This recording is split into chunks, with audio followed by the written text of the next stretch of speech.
Hello, my name is Taylor, and welcome to the Atono web education video series. In this video, we'll be discussing bug triage. If you haven't had a chance to check out the video on bugs, I'd recommend looking at that one first. So let's get started. So I've created a draft to get us started here, and important to note that whenever you create a bug in Atono, it'll be sent to the bug triage view.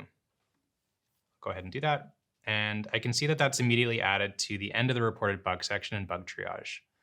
Triage view is intended for individuals or a team who are responsible for assigning risk ratings to bugs and sending those bugs to the right teams.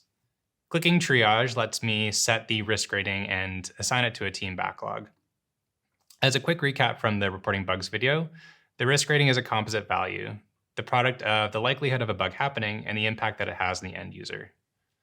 For this bug, we can see that pages don't load, images are not showing up for the users, and so this is actually quite impactful. It happens every single time for the user. We're going to call it a certain. We're going to say that the impact is pretty high for this bug, since if the user can't see the images on their screen, they're not going to want to interact with our product. At this point, I can assign a team backlog. For this bug, I'm going to assign it to the MIDI team since it seems like it's in their domain. And with this, I can finish the triage process. Now you'll note that the bug was removed from view because triage is done. There's no more action to do on it on this page. If I view the bug in the backlog, I can see that it was correctly assigned to the MIDI team. The risk rating was assigned here. And if I look at this bug in the backlog view, I can see that the risk rating is assigned here, ready for the team to prioritize it. Now, flicking back over to the bug triage view, there's a couple of other things that we can do. So let's say, for example, I need more information about this bug. The bug reporter didn't provide much information, and I don't actually know what the bug is. So I'm going to request more information. It could also be that looking at the bug, I'm not sure what the relative impact is or the probability of it happening. So there's a number of reasons why you might want to request more information from a bug reporter. And the way to do that is to put it in this holding state while you collect more information in order to properly triage it.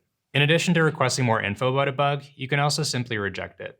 So maybe this bug is actually working as intended, as designed, or maybe it's just not worth the effort to fix it. So for this bug, I'm going to reject it. And you can see that it's moved to the end of this won't do section. So bugs here live forever. They don't get deleted. And so if in a week, a month, a year's time, you find that this is actually more relevant to you and your team, you can move it back to the reported bug section and triage it again. You might have noticed this red indication next to this bug and on the bug triage nav bar. So this is to let the user know that there is a bug there that's been there for a while, and on hover I can see that it's been there for over 7 days and requires someone's attention. So who does bug triage? Well, that's up to the organization. So it can be an individual, it can be a team of people, but the only thing that we recommend is that it's the same person or group of people that do it consistently. This is so that they can get a sense of the relative scale of what probability and impact mean in their own domain. A quick note to mention that you don't need to assign a risk rating to a bug. It's not mandatory. As long as a bug has a team backlog assigned to it, it'll get processed.